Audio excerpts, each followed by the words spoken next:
Huwag maingay. Samahin na natin. Yung mic. Okay lang ma'am, Johnny Walker. Daming viewers, oh. Kabibat, tinawag 10,000. May pera ka na. Ate Melby, sana pumunta kayo sa likod. Please. May bang nakabili na Buhin mo lang, buhin mo pa kayo. Basta likod, hanapin mo. Ano ba nahanapin? Sabi ni Ate Melby, anong lugar to?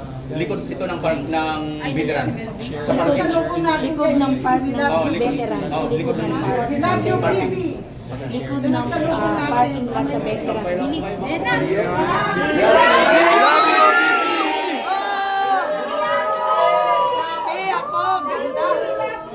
We love you, Inday! We love you, Ma'am Bibi! Bibi! Duterte! Duterte! Duterte! Duterte! Duterte! Duterte! Duterte!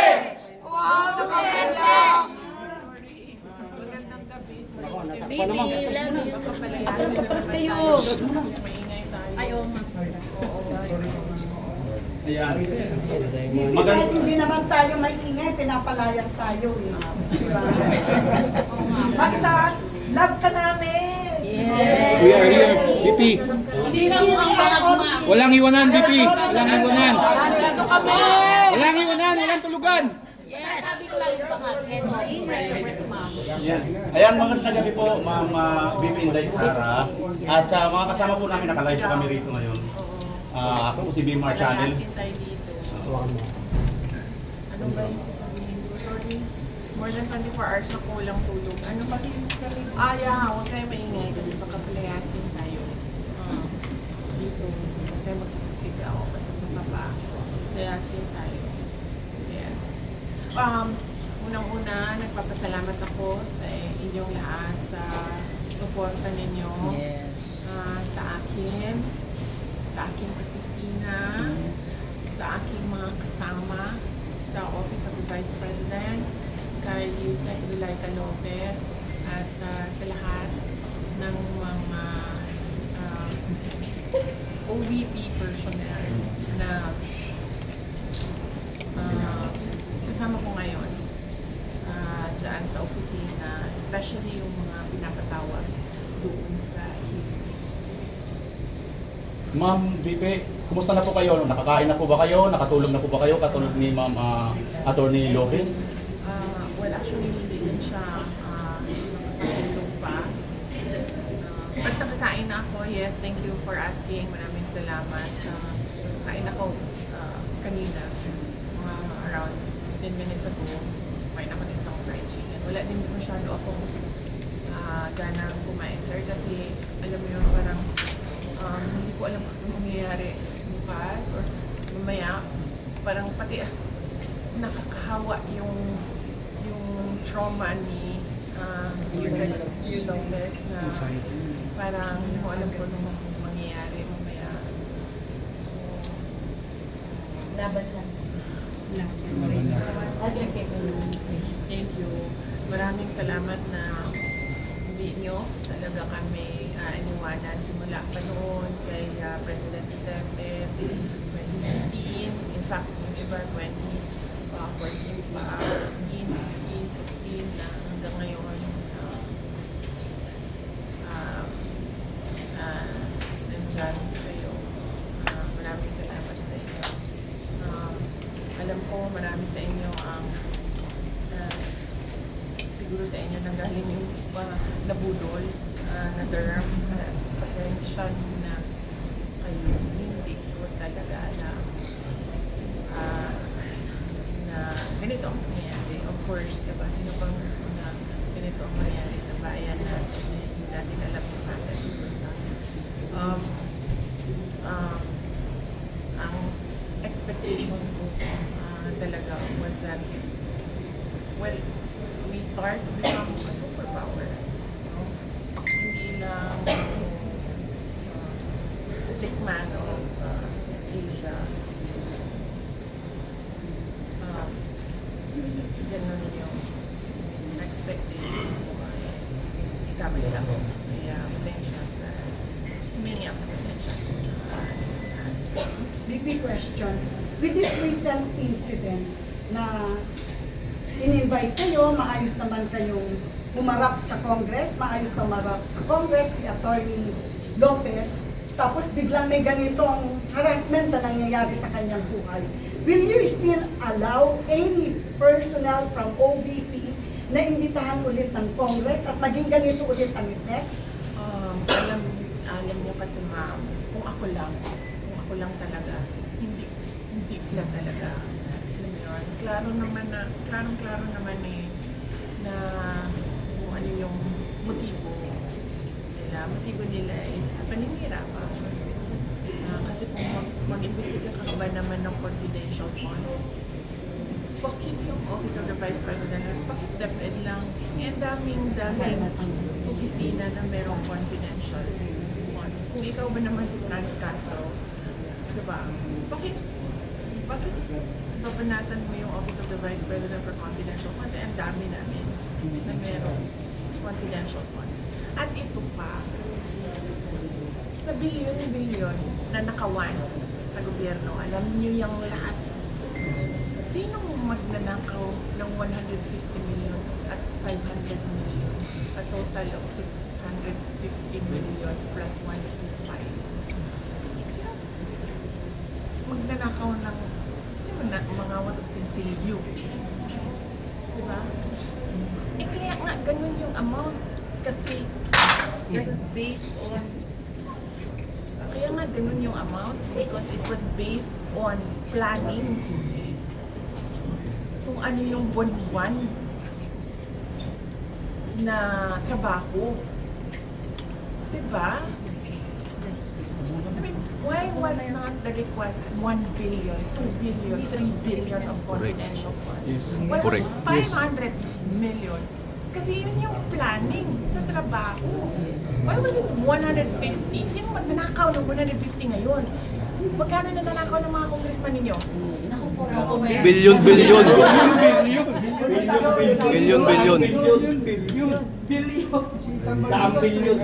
Naku po ma'am, sa totoo lang, tatrabaho po ako sa gobyerno. Dati, hindi ko na kinaya. Hindi ko na po talaga kinaya yung bad government. Kaya po talaga nag-resign ako. Ganun pa man, no? Personal ko po binibigay.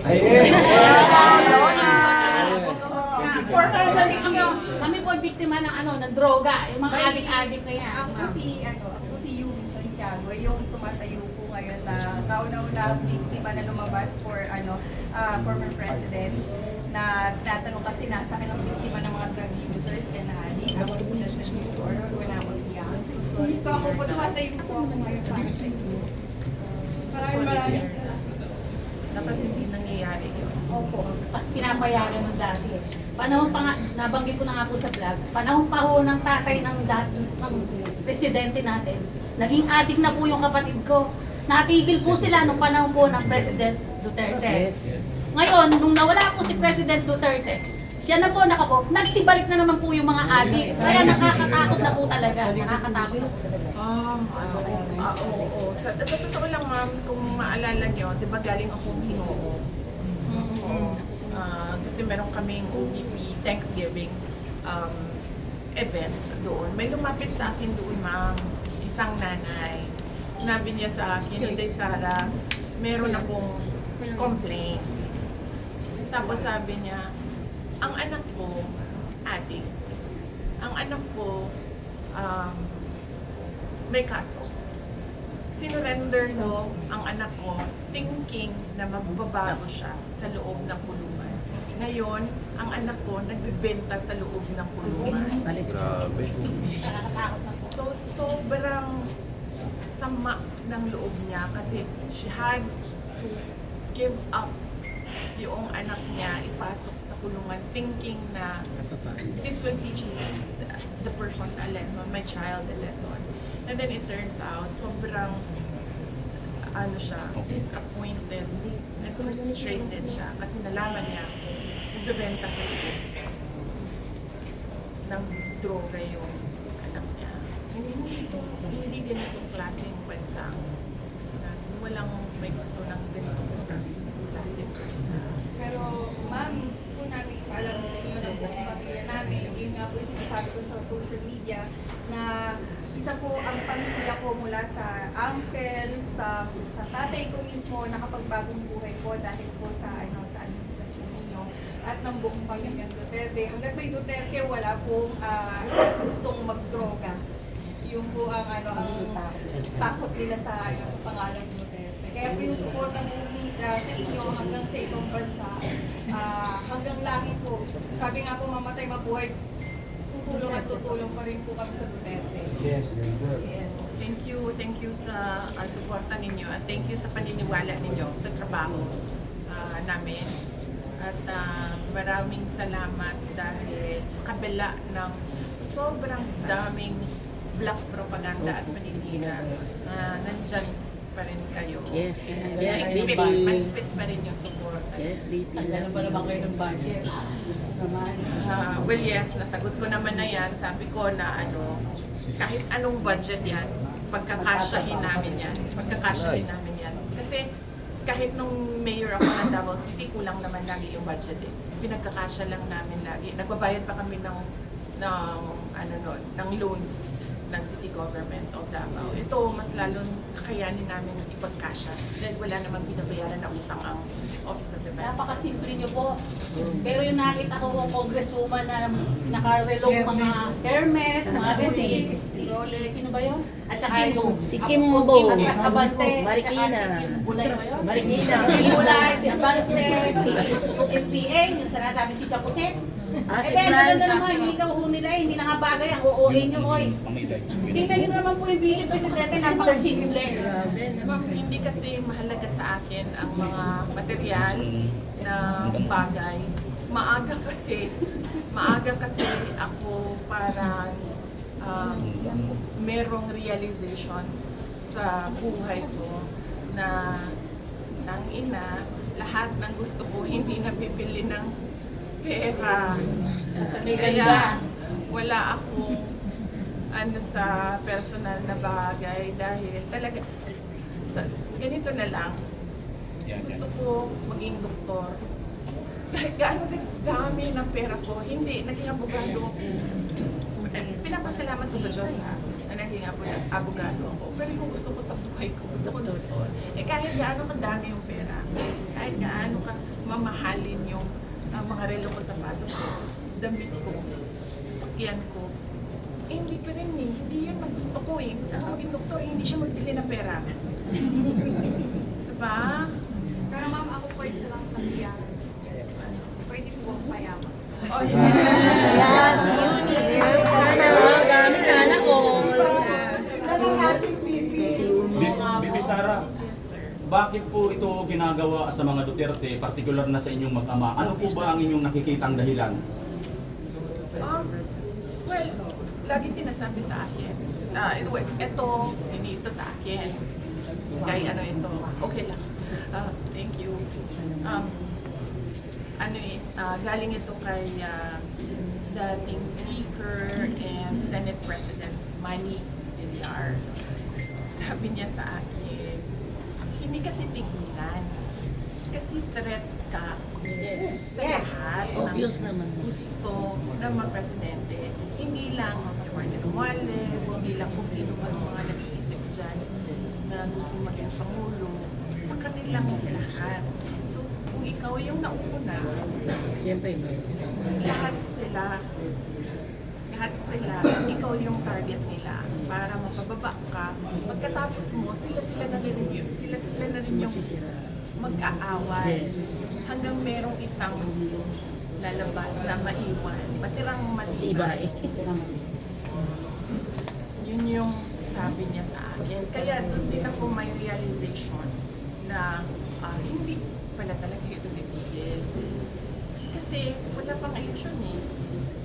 At sa totoo lang, hindi nga natin alam kung may darating pa na eleksyon dahil dyan sa kagustuhang mag-tsa-tsa. Dahil merong isang ambisyoso na hindi naman siya mananalo sa eleksyon. So ang gagawin niya, pupuin ko na lang ang konstitusyon. Dahil hindi ako mananalo ng popular vote. Malabo. Opo, yun yung pinaka-problema natin dito. Yan talaga yung plano. Kaya huwag niyo pong pababayaan ng Pilipinas. Sa inyo kami aasa kasi kawawa ang buong Pilipino. Kaya ngayon, kung iiwanan nyo pa kami, sino pa ang tatayong totoo? Walang kurungan. Wala na. Kasi wala na po tayong pagkakatiwalaan. Kasi siya lang ang nakikita natin lumalaban. Nasana naman lahat tayo mga Pilipino, magkaisa na tayo, magwelga na tayo, at tagsikin na natin yung presidente. Bibi Sara, magandang hapon po. Si Dr. Maniti po, lead convener ng MAISU. Gusto ko lang kong ipaalam sa inyo na masayang-masaya po ako paggabi nung magmura kayo.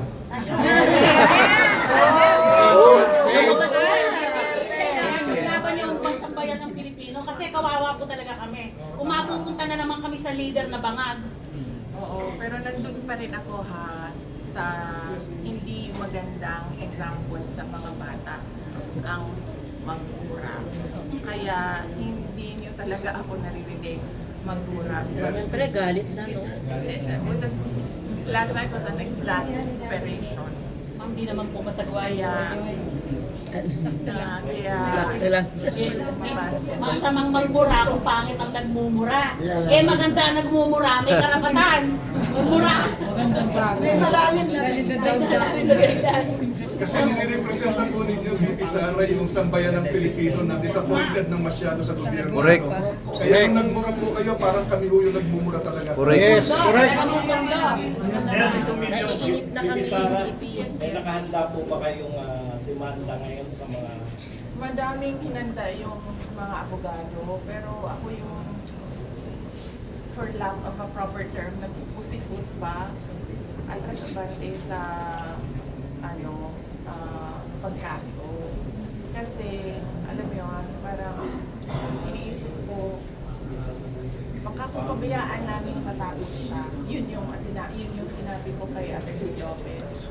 Sabi ko, i-endure, walang matatapos din yan. Baka pag pinabayaan namin, matapos na lang siya, makabalik kami sa trabaho namin. But sa ngayon, siya nagsabi na siya sa akin na gusto na niya talaga mag-resign. Hindi niya daw kaya. Hindi niya kaya yung pressure. Nangyayari sa kanya. Kasi hindi niya daw matanggap na maayos siya na tao, maayos siya magtrabaho,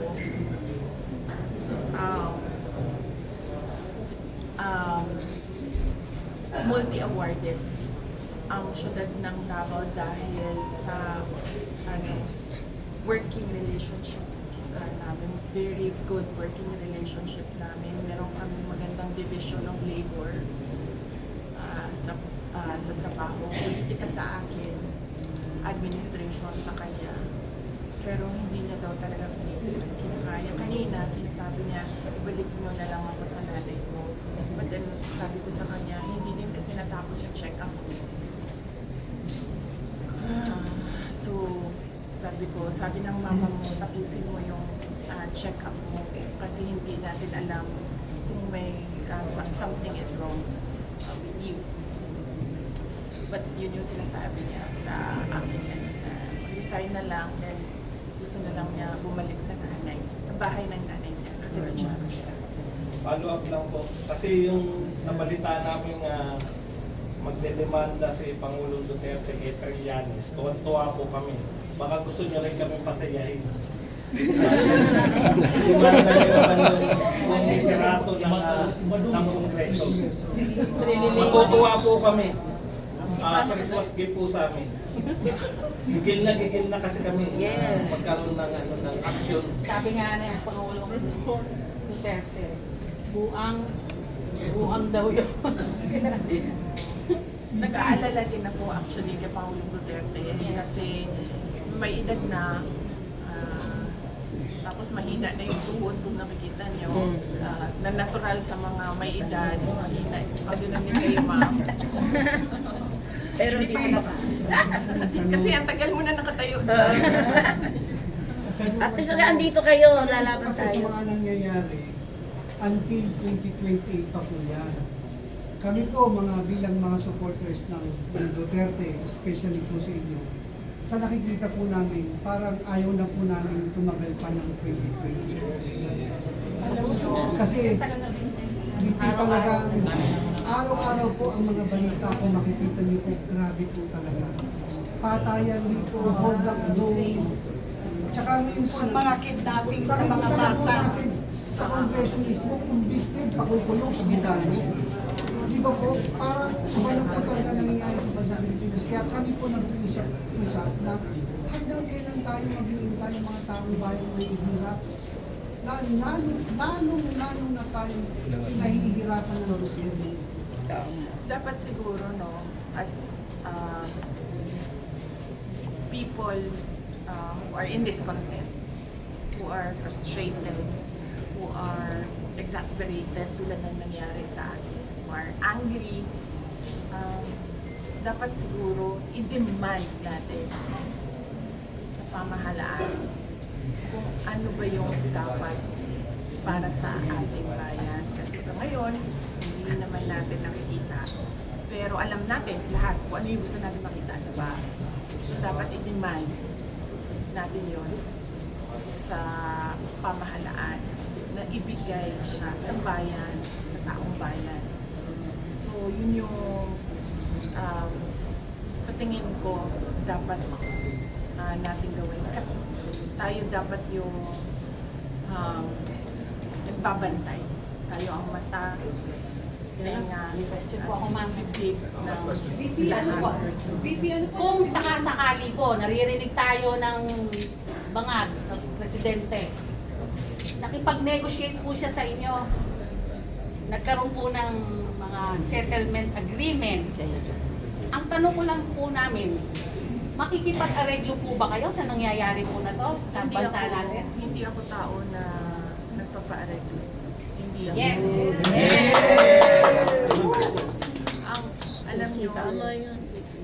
alam nyo, ang ginagawa naman nila sa akin ngayon is sinaharas nila ako, tinetretan nila ako. So, ang isa pang pwede nilang gawin is offeran ako ng pera. Eh, paano nila ako offeran ng pera? Hindi nga nabibili ng pera. Ang gusto ko. Diba? So, anong areglo ang makukuha nila sa akin? Pagkatapos nung nangyari sa akin, sabi ko nga sa inyo, di ba, politician ako. Politiko, sira na talaga yan. The moment na pumasok ka sa politika, sira na yung pangalan mo. Kasi laging may kalaban. Lagi at lagi kang may kalaban. Mahirap maging politiko. Oo, mahirap talaga maging politiko. Kaya hindi kakayanin lang. Ma'am, ayaw ko magpolitiko. Tulong-tulong tayo. Pero unfortunately, hindi siya nabibili ng pera na magsasabi ka lang na bibilhin ko na ayaw ko maging politiko. Kasi sa inyo lang namin nakita yung totoong paglilingkod, pagmamahal. Totoo yun. Kaya mahal na mahal kayo ng tao, Strong ka, BP. pero kayang-kaya mo yan, BP, dahil kailangan ka po ng mamamayang Pilipino. Ano na po siguro, ma'am, ang magiging next move na po natin with all the third events na balak na po nila na idala nga po si Atty. Lopez po sa Women's Correctional Facility. Ano po siguro ang next na po natin gagawin, ma'am? Well, yes, sa ngayon, ang ano naman is inaano namin lahat ng kung ano yung requirements ng doktor, lahat doon ng tests na gusto nilang gawin, ginagawa nila ngayon sa taas. Nag-discuss kami ng lawyer ni Atty. Lopez, and initially sa kanya is gusto niya talaga gawa ng paraan or ng reklamo man lang, kahit reklamo at the very least a complaint to somewhere na makikinig na wala talagang tulong sa amin kagabi. Humihingi kami ng tulong kasi hindi namin alam paano siya tulungan si Atty. Lopez. Kasi nga hindi namin alam kung nahimatay lang ba siya, it's a heart assassin. Hindi na namin alam. So, humihingi na kami talaga ng tulong. Wala talagang tulong sa amin. Tapos yung isa pa is yung pagnanakaw ng cellphone. Yung dalawang cellphone. Kung hindi pa ako threaten doon na magpa-file ako ng robbery, hindi nila ibabalik yung cellphone. At sobrang ano ba, panlilinlang. Kasi nung naghanap ako ng cellphone, binigyan nila ako ng cellphone. Buong akala ko, yun na yung cellphone na hinahanap ko. Matagal ko pa nakausap si Nicole na tinanong ko siya, ito ba yung cellphone mo o cellphone ni Laika? Kasi isang phone lang ang binigay sa akin. Sabi niya, hindi ko kilala yung phone na yan. Alam mo yun, bakit mo pa kami linlangin na magbibigay ka ng Purpose yun. diba? Purpose yun. Hindi tanong pa rin Bakit ako. mo kami gagawin? Kukuha sila ng Kasi hindi information. ba nag-aalala tayo pare-pareho? Baka tumatulong sa dating kinulong pa sa nakalimutan ko si Benigno Aquino dati rin. Yung doktor ho ba natin mo dyan, talagang doktor ho natin. Baka mamaya doktor ng kalaban, madali naman si Atty. Lopez. Sana po pabantayan din po si Atty. Lopez. Yan yung kanina nire-request ko sa media and sa inyong lahat. Kasi hindi ko na rin talaga, tulad ngayon bago ako bumaba, nakatulog ako ginising lang ako kasi madami daw nag-aantay sa baba. Hindi ko na rin kaya na bantayan siya. So, kanina sa media, hindi ko pwede hatiin yung katawan ko na iiwan kay Laika yung kalahati. Tapos yung isa, mag-i-inspect doon sa taas, magtatanong sa doktor kung ano gagawin dito ganyan. So, tulungan niyo ako na bantayan siya. Yes, ma'am. Well, yun lang naman yung Yun nga, delikado. hinihingi. Final comment na lang po siguro po on House Speaker po Martin Romualdez and everything that happened and the 30 call with the congressman. With what happened nga po na ipapalagay nga po sana si Atty. Lopez lang po. Well, yes, na-detain naman siya. Panawagan na lang po siguro po ma'am sa mga congressman. Naka-detain naman siya. Kahapon hanggang ngayon, naka-detain siya dyan sa taas. Hindi siya makaalis dyan. Kung gusto niya, diba? Kailangan pa niya nakabantay ang House of Representatives sa taas. In fact, she's not feeling well, but she's fully cooperating. Nagsasabi pa siya sa akin, mas mapapabilis ba ang pag-uwi ko sa Davao kung pupunta ako sa house sa Monday? At sinabi ko sa kanya, hindi ko masagot yan. Ang doktor lang ang makakasagot yan. Kung pwede kang pumunta sa Monday. Kasi gusto niyang matapos na siya, ma-discharge na siya, at umuwi na siya ng Davao. So ma'am, do you think po that this is a ploy po for the elections now that it's coming up soon? Do you think that this is a strategy for the congressman so that we will be able to win po?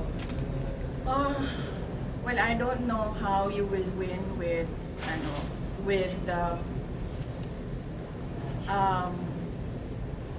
persecuting an ordinary government employee. So I don't know what kind of strategy is that. I don't know how you will win with that. But I know that congressmen receive money in exchange for hearings. And not one, not two members of the House of Representatives already admitted off the record. Pasensya na, nangangailangan lang kami kasi election.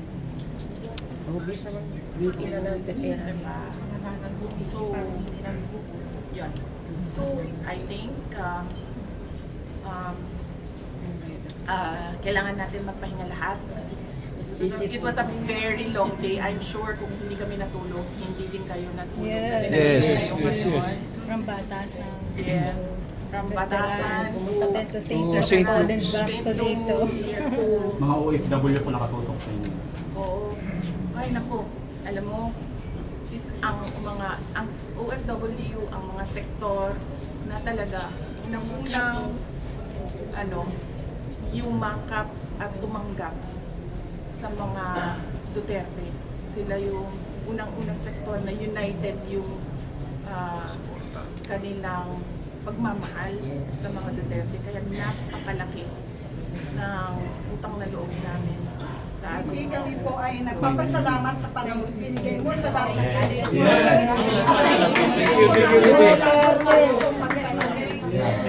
Thank you.